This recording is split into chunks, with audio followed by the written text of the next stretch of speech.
Hello everyone, here I am discussing share capital का long table question. ये देखो, ये मोस्ट डिफिकल्ट टॉपिक होता है शेयर कैपिटल का।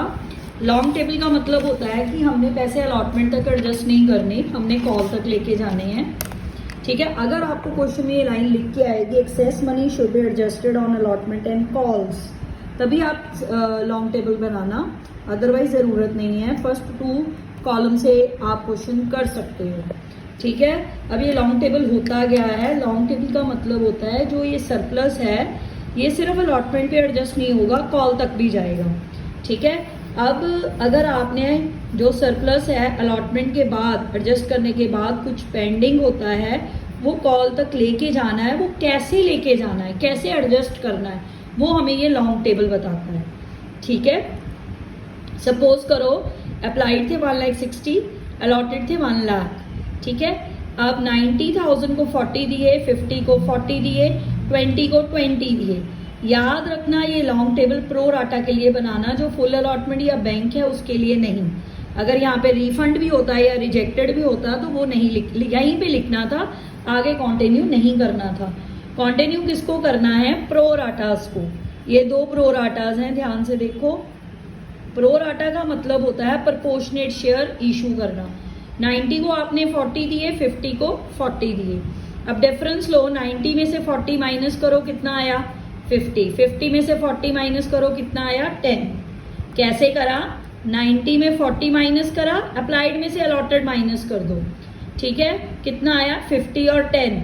मल्टीप्लाई किसके साथ करना है इसको? एप्लीकेशन के साथ। ठीक है, सपोज 10 का शेयर है, 1 रुपए का प्रीमियम है, 11 का ट्री बनाया मैंने यहाँ पे। ठीक है, एग्जाम्पल ली है, 3 से मल्टीप्लाई कर दो। ठीक है, 1,50,000 और 30,000 आपकी सरप्लस मनी आ गई। अब यहाँ पे 2 प्रो राटाज हैं, 2 कैटेगरीज हैं।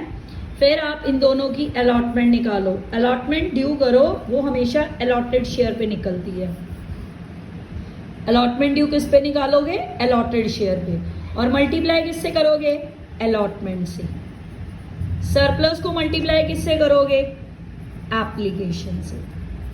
ठीक है, ये स्टेप याद रखना, इसे कंटिन्यू करते रहना। सरप्लस निकालते हुए एप्लीकेशन से, अलॉटमेंट ड्यू करते हुए अलॉटमेंट से। या जैसे मैंने आपको एक वीडियो में डिफॉल्ट कैलकुलेट करना सिखाया था ना, वही रूल कंटिन्यू हो रहा है। ठीक है, ठीक है, 40,000 इंटू 3 1,20,000। यहाँ पे दोनों के अलॉटेड 40 थे और अलॉटमेंट 3 है, इंक्लूडिंग प्रीमियम ही आप मल्टीप्लाई करोगे।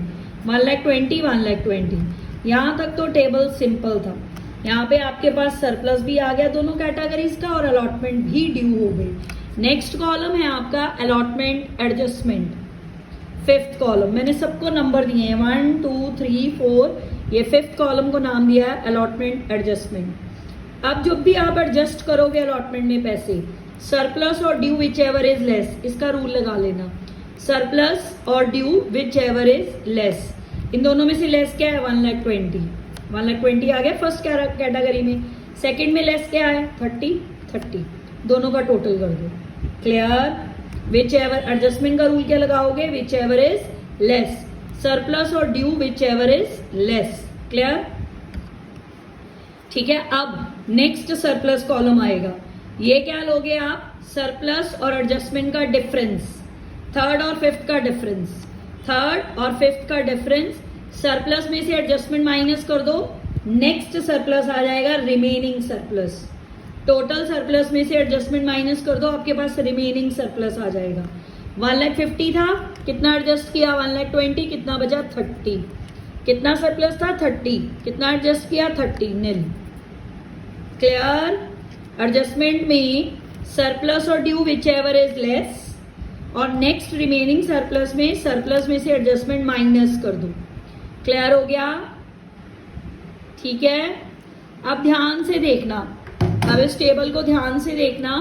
इसको कंटिन्यू आप उस कैटेगरी के लिए करोगे जिसमें आपका सरप्लस आएगा। फर्स्ट कैटेगरी में आपका 30,000 स्टिल सरप्लस है, दूसरे में नील हो गया, उसकी कॉल आप ड्यू नहीं करोगे जिसका नील हो गया बैलेंस।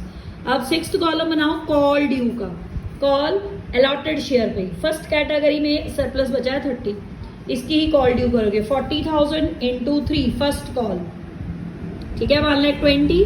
अब कॉल एडजस्टमेंट एडजस्टमेंट में मैंने आपको पहले ही बताया सरप्लस और due whichever is less. अब यहाँ पे कॉल एडजस्ट कर रहे हो, कॉल ड्यू और कॉल का सरप्लस देखोगे, विच एवर इज लेस। 30 आ गया। नेक्स्ट सरप्लस कैसे निकालते हो? सरप्लस माइनस एडजस्टमेंट निल, सरप्लस माइनस एडजस्टमेंट निल। क्लियर? आप सिर्फ इस पूरे टेबल में 2 ही कॉलम का टोटल करोगे, कॉल एडजस्टमेंट और अलॉटमेंट एडजस्टमेंट, याद रखना। ठीक है, एडजस्टमेंट में आप रूल क्या लगाओगे? सरप्लस और due whichever is less का। और रिमेनिंग सरप्लस कैसे निकालोगे? सरप्लस में से एडजस्टमेंट माइनस कर देना जिस भी स्टेज की होगी। यहाँ पे अलॉटमेंट थी, यहाँ पे कॉल थी। टोटल किसका करते हो? अलॉटमेंट एडजस्टमेंट का और कॉल एडजस्टमेंट का। Clear? This is a long table. देखो ये पूरा लॉन्ग टेबल है आपका। ठीक है, अब एंट्री में कैसे डालोगे? First entry bank to share application 1,60,000 into 3 4,80,000। दूसरी एंट्री शेयर एप्लीकेशन 4,80,000 से डेबिट कर दो। कैपिटल में खुद के डालो शेयर 1,00,000 इंटू 3 एप्लीकेशन से 3,00,000। अब इन दोनों में क्या डालोगे? जो ये एडजस्टमेंट करी है 1,50,000 शेयर अलॉटमेंट में, 30,000 कॉल में। क्लियर हो गया? यहाँ पे एडजस्ट हो गए। अब इनको कहाँ पे एडजस्ट करोगे? दोबारा 4th एंट्री में डेबिट करोगे। ठीक है, इसे 6th एंट्री में डेबिट करोगे फर्स्ट कॉल पे। बैंक वाली एंट्रीज में एडजस्ट करना, बैंक। ठीक है, कॉल इन एडवांस लिखना है तो वहां पे लिख लेना call in advance to share allotment.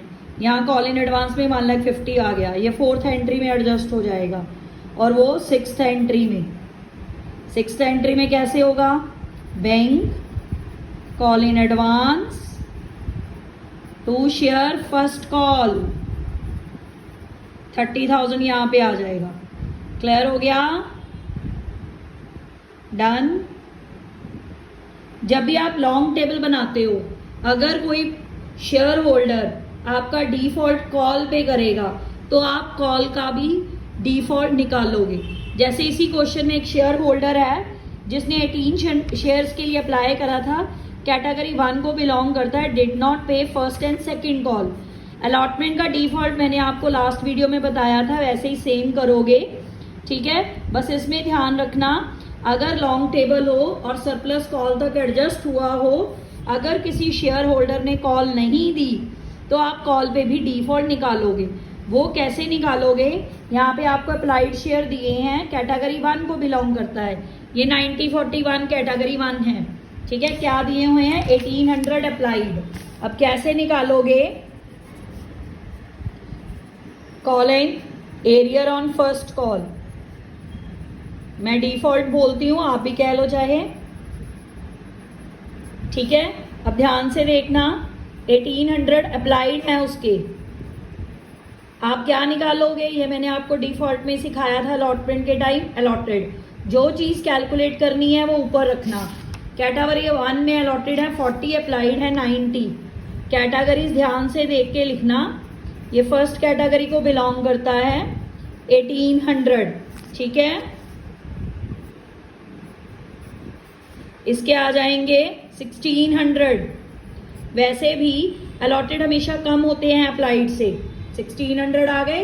अब अप्लाइड में से अलॉटेड माइनस करो, 200 आ गया, सॉरी 800 है। ठीक है, 1000 आ गया डिफरेंस, ये 800 आया था, सॉरी मैंने 1600 लिख दिया। 1800 आपके अप्लाइड हैं, 800 बीच में से माइनस करो, 1000 आपका सरप्लस आ गया। इसको एप्लीकेशन के साथ मल्टीप्लाई करना, किसके साथ? एप्लीकेशन के साथ। 3000 आ गया सरप्लस। अब ध्यान से देखो, उसका सरप्लस 3000 है, अब एप्लीकेशन का सरप्लस है। इसके बाद आप इसकी अलॉटमेंट ड्यू करके देखो। अलॉटमेंट ड्यू हमेशा अलॉटेड शेयर के साथ करना। अलॉटमेंट भी यहाँ पे 3 रुपीज की थी ना, इंक्लूडिंग प्रीमियम। देखो 2400। अब हम सरप्लस माइनस करते हैं अलॉटमेंट ड्यू में से। ठीक है, अब तो ये नेगेटिव 600 आ गया। इसमें एक ये भी पॉइंट हो सकता है क्वेश्चन में, क्या आ गया? -600। अगर आपका यहाँ पे नेगेटिव है तो ये आपका गेन है, डिफॉल्ट नहीं है। ठीक है, अलॉटमेंट में आपने कोई डिफॉल्ट नहीं करा, ये पैसे आप कॉल तक लेके जाओगे। कॉल ड्यू करो, कॉल कितने की बनती है 2400 की ही, क्योंकि यहाँ पे अलॉटमेंट, कॉल और एप्लीकेशन का अमाउंट 333 है, ठीक है। फर्स्ट कॉल ड्यू करो, कौन सी कॉल ड्यू करी है मैंने, फर्स्ट कॉल पे एडजस्ट होंगे। स्टेजेस देखते जाया करो, जब भी सरप्लस आता है ना पहले अलॉटमेंट पे एडजस्ट करो, अगर बच जाए तो फर्स्ट कॉल तक लेके जाना, ठीक है। अब यहाँ पे 600 माइनस कर दो, फर्स्ट कॉल पे कॉल इन एरियर कितने आ गए 1800, डिफॉल्ट आ गया एक तरह का। क्लियर, ध्यान से देखना, जब भी लॉन्ग टेबल का क्वेश्चन हो, शेयर होल्डर ने कॉल ना दी हो और कॉल तक पैसे एडजस्ट हुए हों, तो आप कॉल का भी डिफॉल्ट निकालोगे ऐसे। अगर सारे पैसे यहाँ यूटिलाइज हो जाते तो कॉल तक जाने ही नहीं थे, ठीक है। फिर पूरा कॉल इन एरिया 2400 आ जाना था।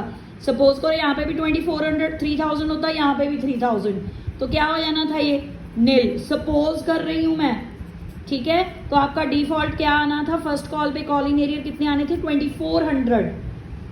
अगर अलॉटमेंट में एडजस्ट करने के बाद सरप्लस में से कुछ बचता है तो वो कॉल पे एडजस्ट करोगे। कॉल इन एरियर यहाँ पे 2400 नहीं 1800 है। Clear, thank you very much.